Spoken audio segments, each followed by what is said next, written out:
Évangile de Jésus-Christ selon saint Luc, chapitre 6, versets 17, puis 20 à 26.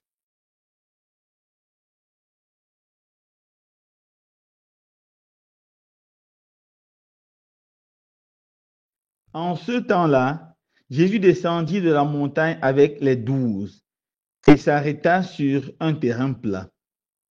Il y avait là un grand nombre de ses disciples et une grande multitude de gens venus de toute la Judée, de Jérusalem et du littoral de Tyr et de Sidon.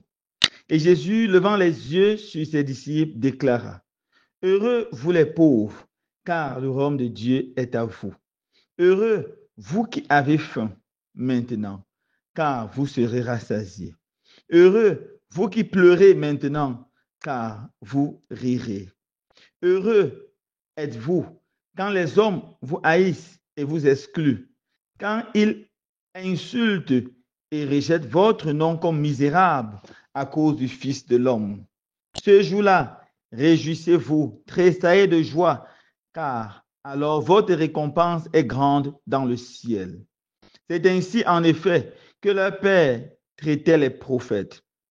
Mais quel malheur pour vous les riches, car vous avez votre consolation. Quel malheur pour vous qui êtes repus maintenant, car vous aurez faim. Quel malheur pour vous qui riez maintenant, car vous serez dans le deuil et vous pleurerez. Quel malheur pour vous lorsque tous les hommes disent du bien de vous. C'est ainsi en effet que leur Père traitait les faux prophètes. Acclamons la parole de Dieu. Louange à toi, Seigneur Jésus.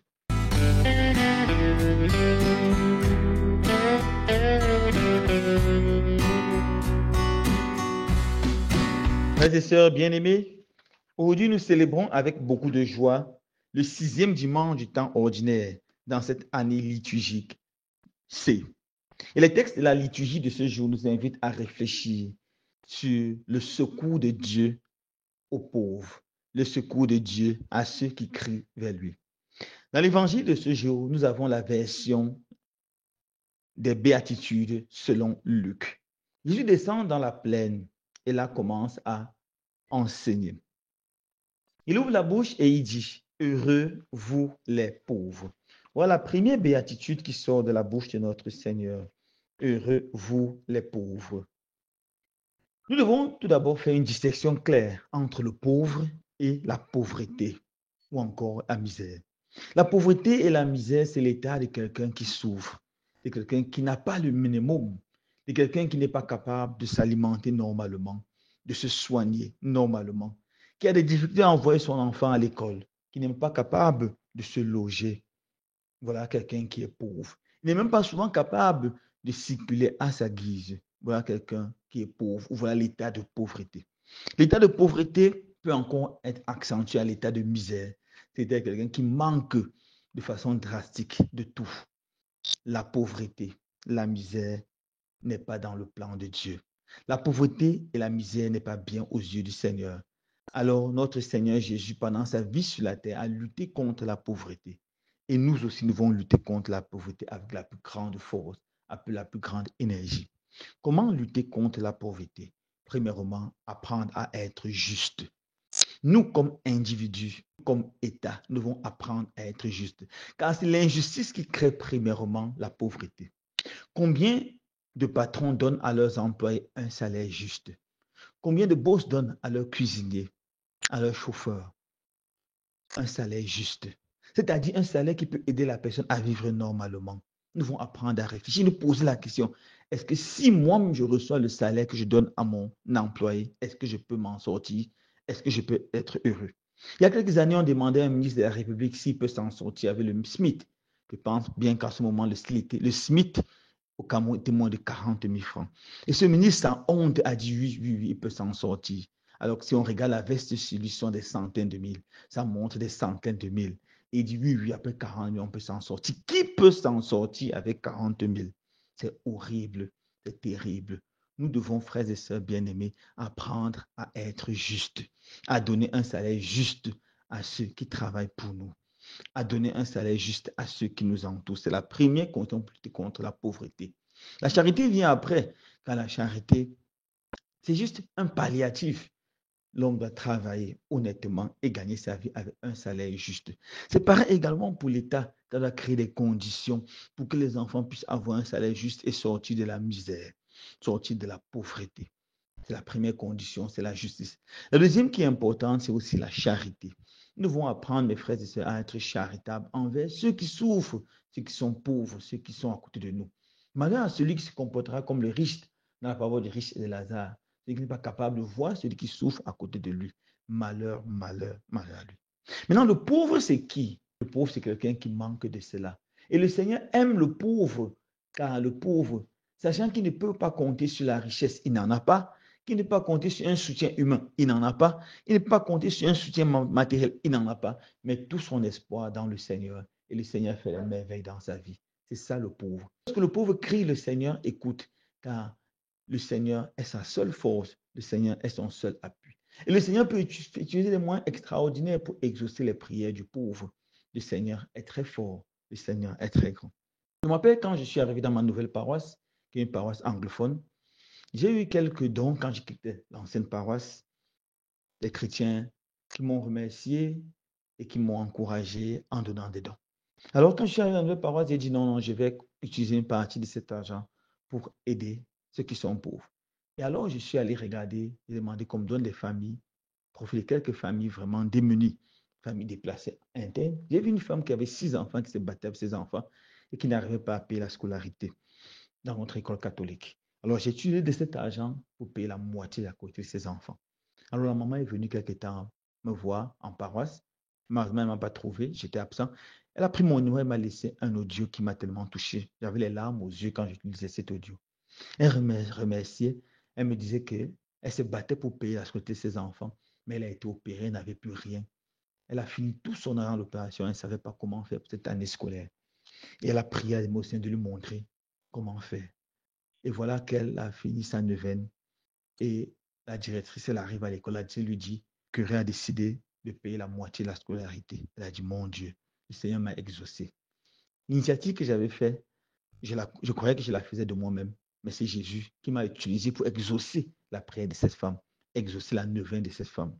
Dieu utilise tous les moyens pour venir en aide aux pauvres, aux faibles, celui qui crie vers lui. Je me rappelle ce témoignage, cette histoire belle de monsieur arrogant, orgueilleux, méchant.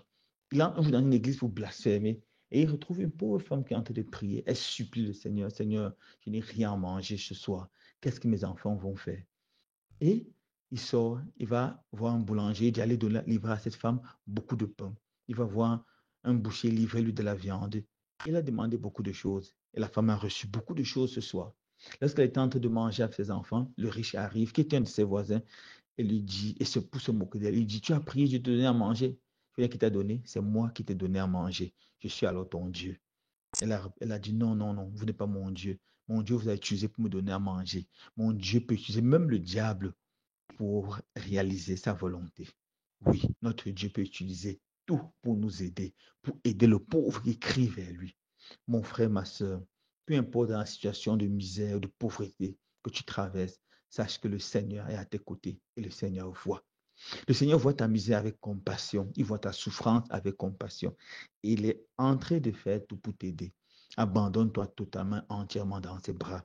Il prendra soin de toi. Abandonne-toi dans ses bras, il trouvera les portes. Le Seigneur, dans cette béatitude, dit heureux les pauvres, car le royaume des cieux est à eux. Heureux vous qui avez faim maintenant, car vous serez rassasiés. Une des choses qui caractérise le pauvre, c'est la famine. Il n'arrive pas à se nourrir à sa faim. Le Seigneur dit, je saurai comment faire pour que vous soyez rassasiés. Heureux êtes-vous quand les hommes vous haïssent à cause de moi. Voilà ceux qui souffrent à cause de l'évangile, ceux qui sont pauvres à cause de l'évangile. Le Seigneur les garantit, je serai à vos côtés au moment de la misère. Mais cette béatitude ne s'arrête pas par là. Elle continue par une série de malédictions. Et ces malédictions sont orientées vers le riche, vers le puissant, vers le fort. Il dit, mais malheur pour vous les riches, car vous avez votre consolation. Le riche, souvent, c'est celui qui a dans l'abondance ou la surabondance. Celui qui, en plus, nécessaire qu'on a pour vivre, a encore beaucoup gardé à cocher, gardé dans des banques. Voilà le riche. Seigneur dit malheur au riche. Pourquoi? Parce que très souvent, le riche met sa confiance en lui-même. Il abandonne Dieu. Il compte sur lui. Avec mon argent, avec ma fortune, je peux m'en sortir. Mais il est stupide car cet argent, cette fortune ne pourra pas empêcher qu'il ne meure, ne pourra pas empêcher qu'il tombe malade, ne pourra pas empêcher qu'il pleure lui aussi, ne pourra pas empêcher qu'il soit faible lui aussi. J'ai vu des gens riches dans ma vie, dans mon ministère de prêtre. J'ai vu des gens qui se croyaient puissants, mais du jour au lendemain, ils sont devenus rien à cause d'une maladie. Ils sont devenus rien. À cause d'un décès d'un être très cher, ils sont entrés en dépression. Malheur au riche qui compte sur sa fortune, car il verra la limite de sa fortune. Malheur au riche qui n'a pas les yeux pour voir le pauvre à côté de lui, car il n'aura personne pour intercéder pour lui. Pire encore, malheur riche qui utilise sa fortune, sa richesse pour écraser les autres, pour faire l'injustice, car il connaîtra le châtiment du Seigneur. Mais Jésus n'est pas en train de condamner la richesse de façon générale, car il y a des riches qui ont un bon cœur, des riches qui connaissent partager, des riches qui sont justes, des riches qui font le bien autour d'eux. Ces riches, bien entendu, sont des pauvres du Seigneur, car la pauvreté, plus que matérielle, est spirituelle. C'est l'état de celui qui a besoin du Seigneur, qui ne peut pas s'en sortir lui-même, qu'il a besoin de son Dieu et de son roi. Quand ce dimanche, le Seigneur donne la grâce de nous abandonner totalement à lui, de devenir les pauvres de Yahweh, les pauvres du Seigneur. Que le Seigneur chasse de nous l'orgueil du riche, de croire que nous pouvons nous en sortir par nos propres forces, par nos propres puissances. Abandonnons le Seigneur et nous verrons sa gloire dans nos vies. Loué soit Jésus-Christ.